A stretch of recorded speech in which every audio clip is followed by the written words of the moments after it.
লগতে বিশ্বৰ প্ৰতিগৰাকী ছাৰ বাইদেউলৈ শিক্ষক দিৱসৰ আন্তৰিক শুভেচ্ছা জ্ঞাপন কৰি মই মোৰ বক্তব্য আৰম্ভ কৰিছোঁ।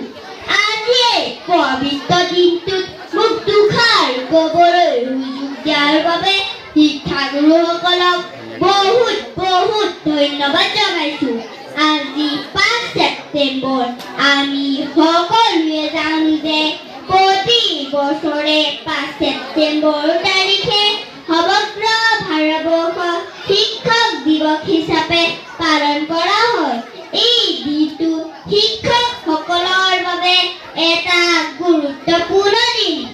5 ছেপ্টেম্বৰ হ'ল ভাৰতৰ প্ৰথম উপৰাষ্ট্ৰপতি তথা দ্বিতীয় ৰাষ্ট্ৰপতি ডক্টৰ সৰ্বপল্লী ৰাধাকৃষ্ণ দেৱৰ জন্মদিন। তেওঁৰ জন্মদিনটো শিক্ষক দিৱস হিচাপে পালন কৰি অহা হৈছিল। শিক্ষকসকলে এজন ব্যক্তি, এখন সমাজ আৰু দেশৰ ভৱিষ্যত গঢ় দিয়াত গুৰুত্বপূৰ্ণ ভূমিকা গ্ৰহণ কৰে।